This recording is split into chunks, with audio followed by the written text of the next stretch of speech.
Почитувани ученици, добар ден. Јас сум наставник Зоран Тодоров, наставник по историја и граѓанско образование.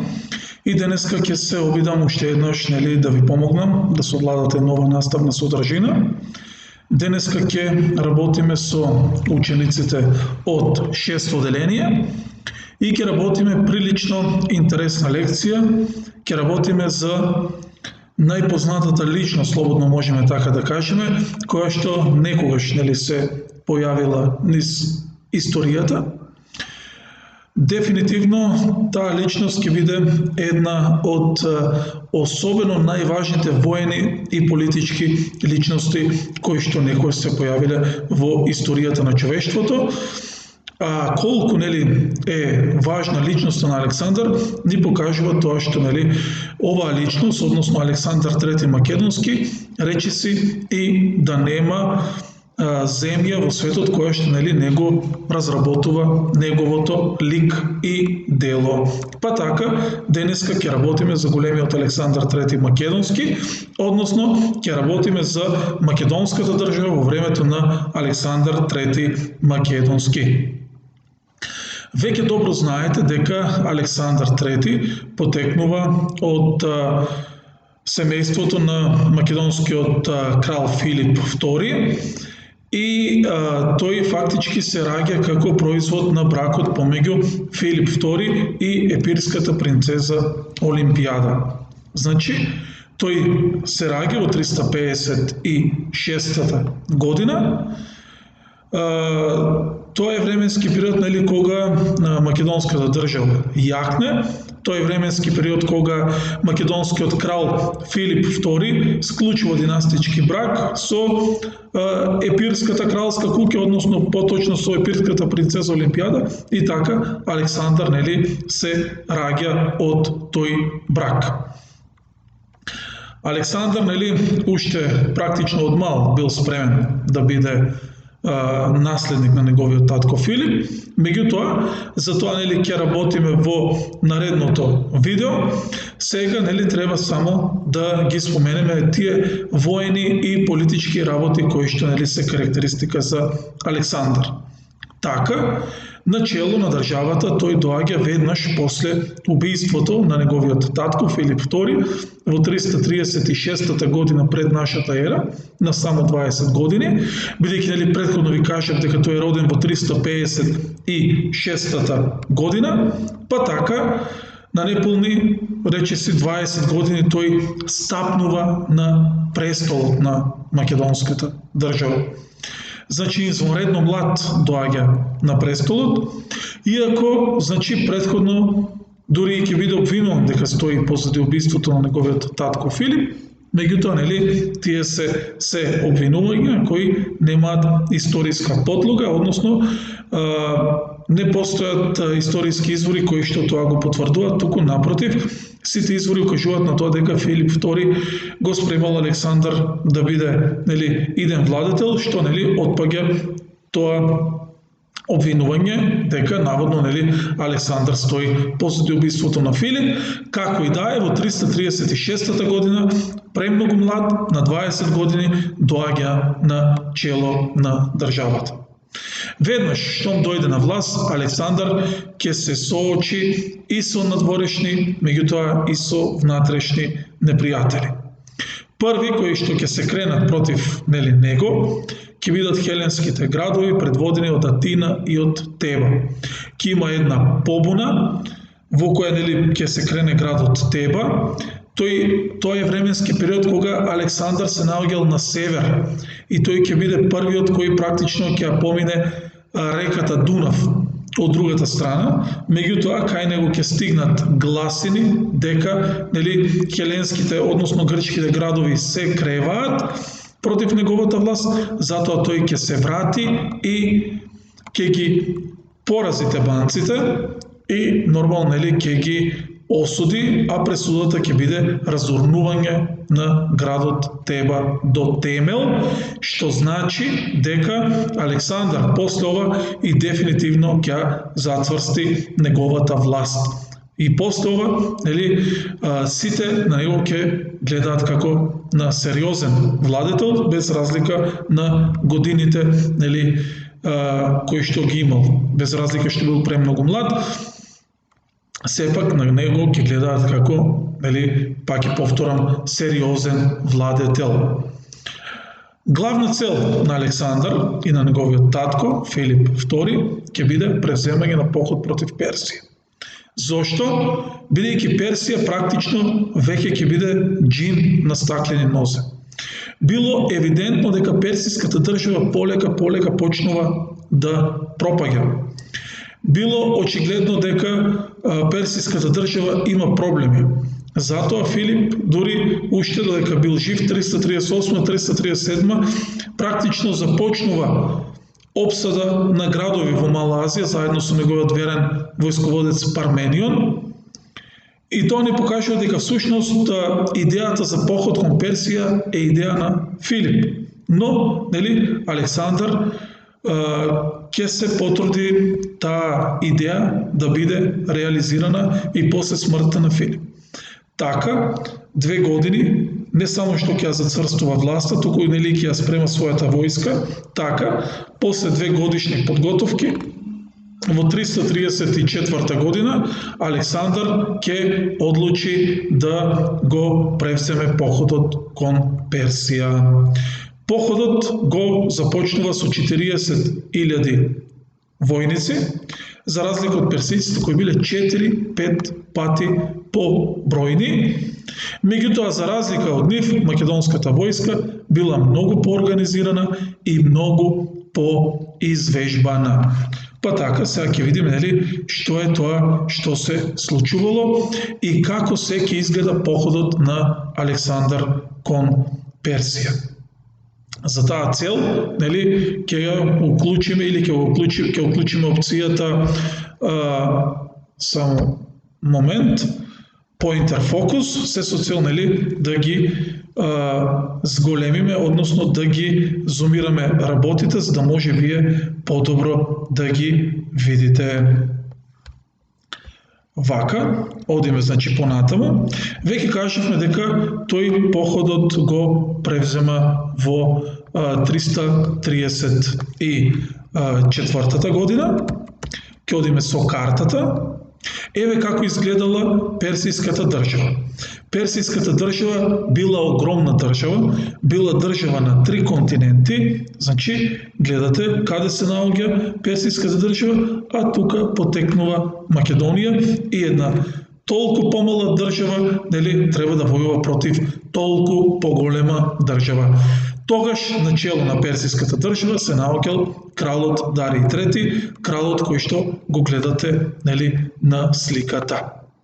Затоа, нели, ќе затемниме се со цел да видите како всушност изгледа походот. Еве Македонија. И всушност походот започнува од градот Пела, од главниот град, и започнува во овој правец, ја поминуваат, нели, Мала Азија и веднаш тука, каде што имате портокалова со жолта боја, се судираат со персиската војска, односно тоа е битката кај Граник, кај реката Граник.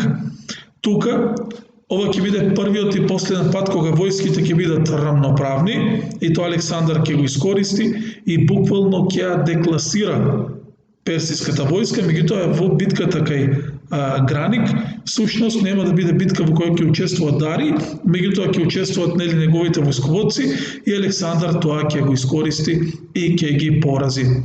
После тоа, значи, војската продолжува, се упатува кон Гордион, тука се случува, нели, кинењето на познатиот Гордиов јазол, каде што, нели, пишувало кој ќе го одврзи јазолот, тој ќе владее со светот. Оттаму, нели, Александар ги завзема овие предели на Мала Азија и веќе во 333 година имаме нова голема битка. Битка помеѓу, нели, Дарий и Александар, значи битка во која ќе учествуваат и двата големи кралеви, во оваа битка и покрај тоа што Дарий ќе има многу поголема војска, Александар практично ќе го разбие. Еве каде се наоѓа местото Исос или Ис. После оваа битка, практично Дарий ќе избега од бојното поле, а неговото семејство ќе биде заробено. После оваа битка, Дарий ќе го моли, повеќе да не војуваат, му ветува одредени работи како пари, територија, дури му ја ветува и едната керка, меѓутоа Александар тоа нема да го прифати. Кога сите очекувале дека Александар ќе се упати кон исток, тој се упатува кон југ, ги завзема градовите Тир и Сидон, особено тешко ќе биде завземањето на градот Тир, бидејќи тоа ќе биде опсада која што ќе трае практично неколку месеци. Меѓутоа, после неколку месечна опсада, тој ќе се упати кон Египет. Во Египет ќе биде пречекан практично без борба како ослободител. Тој тука, ќе биде прогласен за фараон, за син на богот на сонцето Амон-Ра, ќе дојде во светилиштето Сива, каде што ќе се договори со египетските свештеници како ќе биде управуван Египет. И после тоа, ќе биде основан нов град на брегот на Средоземното море. Тој нов град ќе го носи неговото име Александрија. Многу набрзо, после неколку децении, Александрија ќе стане многу важен и културен и трговски, меѓутоа и економски центар. Од тука ќе се упати, ова е веќе 332 година, 2 години после походот, и од тука ќе се упати повторно кон исток, заминува годината, доаѓа 331 година и во 331 година имаме уште една голема битка. Тоа е битката кај Гавгамела, конечната битка помеѓу Александар и Дарий. Во оваа битка и покрај тоа што Александар ќе има 5 пати помала војска, практично Дарий ќе биде разбиен. После оваа битка во 331 година Александар не само што ќе го порази Дарий, туку после оваа битка Персија и целосно ќе потпадне под македонска власт. Дарий уште еднаш ќе се спаси, меѓутоа ќе биде убиен од еден негов соработник. Персискиот цар ќе го нема, односно крал се извинувам, а после тоа практично нема пречки Александар да не управува со Персија. Практично, после овие 3 битки, Граник, Ис и Гавгамела, Александар и дефинитивно ја освојува Персија. Пак ќе повторам, 331 година. Еве како изгледа сето тоа. Одиме ние понатаму.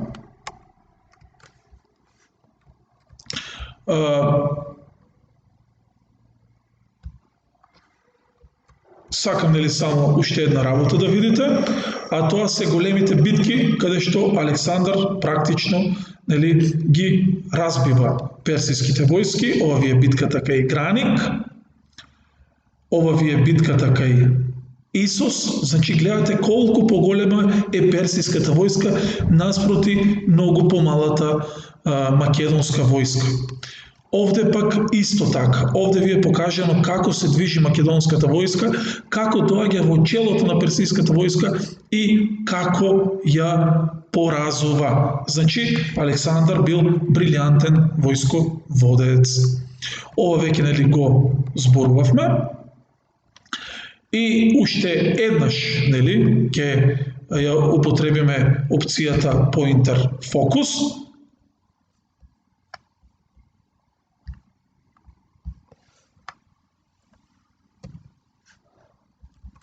Ќе ни треба картата, чисто да видите што се случувало. Ова веќе го видовме. Повторно ќе затемниме за по-добро да се види. Што сакав да кажам? После таа 331 година Александар практично нема да се задоволи со освојањето на персиската држава, туку ќе се упати кон исток. Негова наредна цел ќе биде Индија.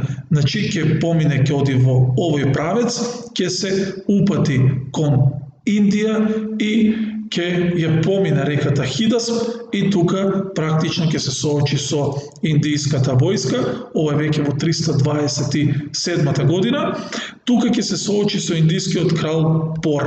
Еве ви е битката кај Хидас. Гледате од каде тргна, каде дојдоа, на другата страна на континентот Азија. Оваа битка ќе биде најтешка битка на Александар. После оваа битка, малку поинаку ќе се гледаат на работите, зошто? Бидејќи сваќаат дека не е само борбата на поле, туку тука влијание имаат и климатските услови кои што тука биле малку поразлични, новите борбени оружја и така натаму. Меѓутоа и покрај тоа Александар ќе ја добие оваа битка. Ќе успее дури и да го зароби индијскиот крал Пор, кој на крај ќе биде оставен да владее во име на Александар. Александар исто така не се задоволувал со ова и затоа сакал да продолжи кон исток, меѓутоа тука следува побуна на војската која веќе била изморена, бидејќи практично војската веќе 8 години војувала. Александар ќе се налути, бидејќи сметал дека треба да продолжи, меѓутоа, тоа на крај ќе резултира со тоа што тој за прв пат во неговиот живот ќе се победи самиот себе си и практично ќе попушти пред војската, ќе решат да се вратат назад, ќе се вратат во 3 правци, 2 во правец на копно, 1 по правец на море. Тие по море ќе бидат предводени од војсководецот Неарх. Како и да е, значи, на крај сите ќе се најдат во Бабилон и после тоа практично ќе дојде до еден познат настан. Тој настан во историјата се нарекува големата свадба помеѓу Европа и Азија, односно тука 10.000 војници македонски ќе бидат оженети со 10.000 персици, затоа ова уште се нарекува да кажам свадба помеѓу Европа и Азија. Овие слайдови намерно ги прескокнавме, бидејќи веќе зборувавме за тоа, кажав дека Александар III ќе оди во Египет, ќе биде пречекан како слободител, како ќе биде прогласен за фараон и ќе го основа градот Александрија. Ова исто така го зборувавме за насочувањето на Александар кон Персија и кон Индија. Значи, ова ви ги давам да ги видите, ако сака некој плюс дополнително да види и да ги препише. И веќе кажевме, војската се враќа назад, била уморна, ќе се случи големата свадба помеѓу Европа и Азија, условно кажано, односно на 10.000 војници со 10.000 азијки.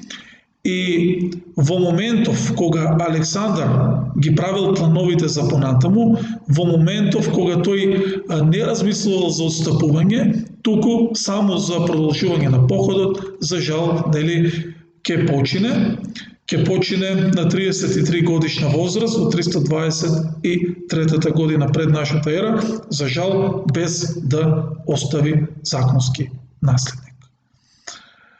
Причината за неговата смрт, некои ја лоцираат на разни начини. Едни сметаат дека починува од маларија, други сметаат дека починува од труење, трети сметаат дека починува од настинка.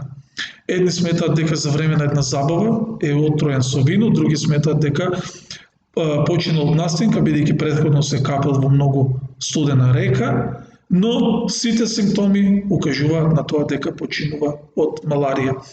Како и да е, тоа ќе остане едно прашање на кое што науката тешко дека ќе даде одговор, но она што е најважно, за жал на само 33 години Александар починува. Од прилика тоа е тоа. Се надевам дека беше интересно, а со уште некои интересни работи поврзани за Александар ќе се видиме и ќе слушнеме во наредното видео. До гледање.